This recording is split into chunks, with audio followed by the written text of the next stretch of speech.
Sorotan berikutnya, saudara. Pihak pengelola Ancol mengecam tindakan 4 security yang menganiaya hingga menewaskan pengunjung pantai wisata Ancol pada Sabtu kemarin. Korban yang dicurigai sebagai pencuri malah tidak terbukti. Pihak Ancol mengatakan keempat security yang menganiaya pengunjung hingga tewas merupakan pegawai outsourcing yang ditempatkan di Ancol. Setelah aksi penganiayaan tersebut, Ancol langsung memberhentikan keempat security tersebut. Ancol pun meminta maaf pada keluarga korban.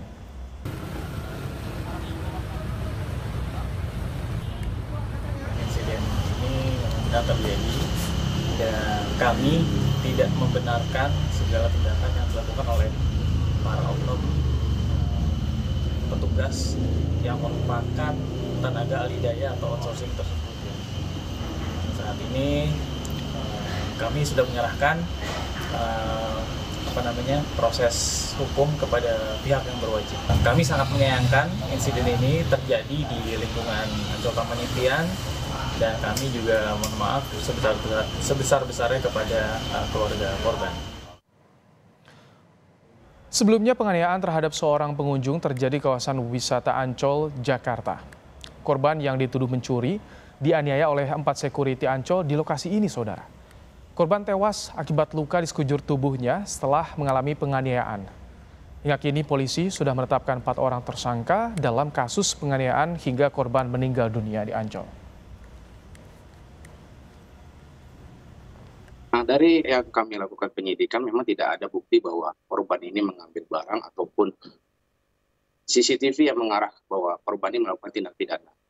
Jadi bisa kami simpulkan bahwa korban ini adalah pengunjung Ancol. Jadi dari salah satu pelaku P ini pernah berapa kali melihat infonya dari dia, dari keterangannya dia bahwa korban ini sering bolak-balik masuk bis, kemudian keluar. Kemudian setelah itu adalah info kehilangan dan lain-lain. Tapi itu belum bisa kita pastikan karena tidak ada data-data ataupun fakta-fakta baik itu barang bukti atau petunjuk yang jelas mengenai hal tersebut. Lebih lengkap terkait penganiayaan oleh petugas keamanan Ancol, kita tanyakan langsung pada Kapolsek Pademangan Jakarta Utara, Kompol Binsar Hatorangan Sianturi. Selamat sore, Pak Kapolsek. Ya, selamat sore, Pak.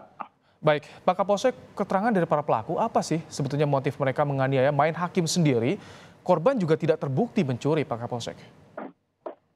Baik, terima kasih. Jadi perlu kami jelaskan bahwa kejadian terjadi hari Sabtu tanggal 29 Juli. Berawal dari korban memang berjalan kaki di seputaran Ancol. Salah satu saksi T mencurigai dan kemudian mengikuti korban. Setelah mengamankan korban, saksi T melaporkan kepada Chief Security saksi R. Kemudian oleh saksi R, korban dibawa ke posko. Kemudian di situ sudah ada tersangka P, H, dan K. Oleh ketiga orang tersangka ini, korban dibawa ke lapangan di belakang posko untuk diinterogasi. Sambil diinterogasi, korban dipukul, ditendang, dicambuk, dan juga dilumuri dengan air cabai serta body pack untuk mengejar pengakuan korban. Tetapi karena korban tidak melakukan tindakan yang dimaksud, ketiga tersangka terus memukuli korban untuk mengejar pengakuan. Baik. Tidak lama kemudian tersangka 4, Baik. inisial S, ya.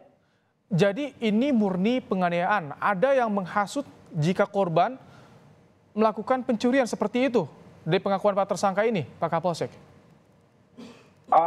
Itu murni dari para tersangka ingin mengejar pengakuan. Tidak ada menghasut, mereka sendiri spontanitas mengajak korban ke lapangan belakang dan terus menginterogasi sambil melakukan tindakan kekerasan.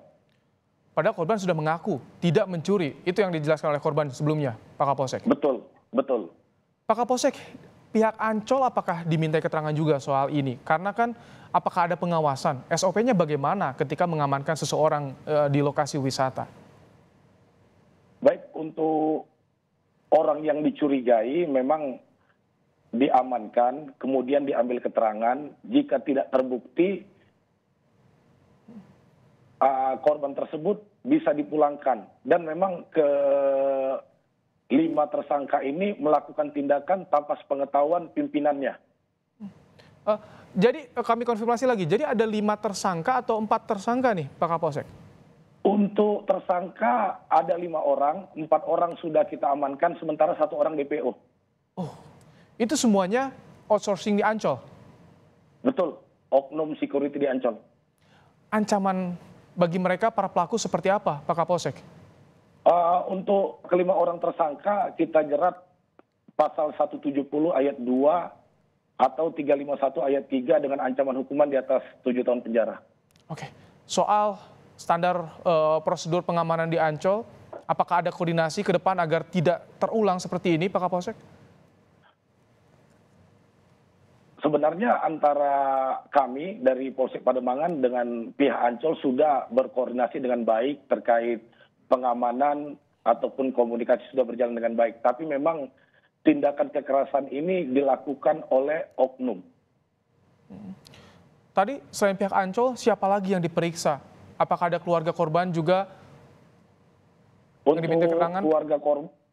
Untuk keluarga korban, istri korban sendiri sudah membuat LP dan sudah kita mintai keterangan. Baik, terima kasih Kapolsek Pademangan, Kompol Binsar Hatorangan Sianturi yang menyampaikan informasi soal penganiayaan di kawasan wisata Ancol. 4 orang pelaku sudah ditahan dan 1 masih DPO. Terima kasih Pak Kapolsek.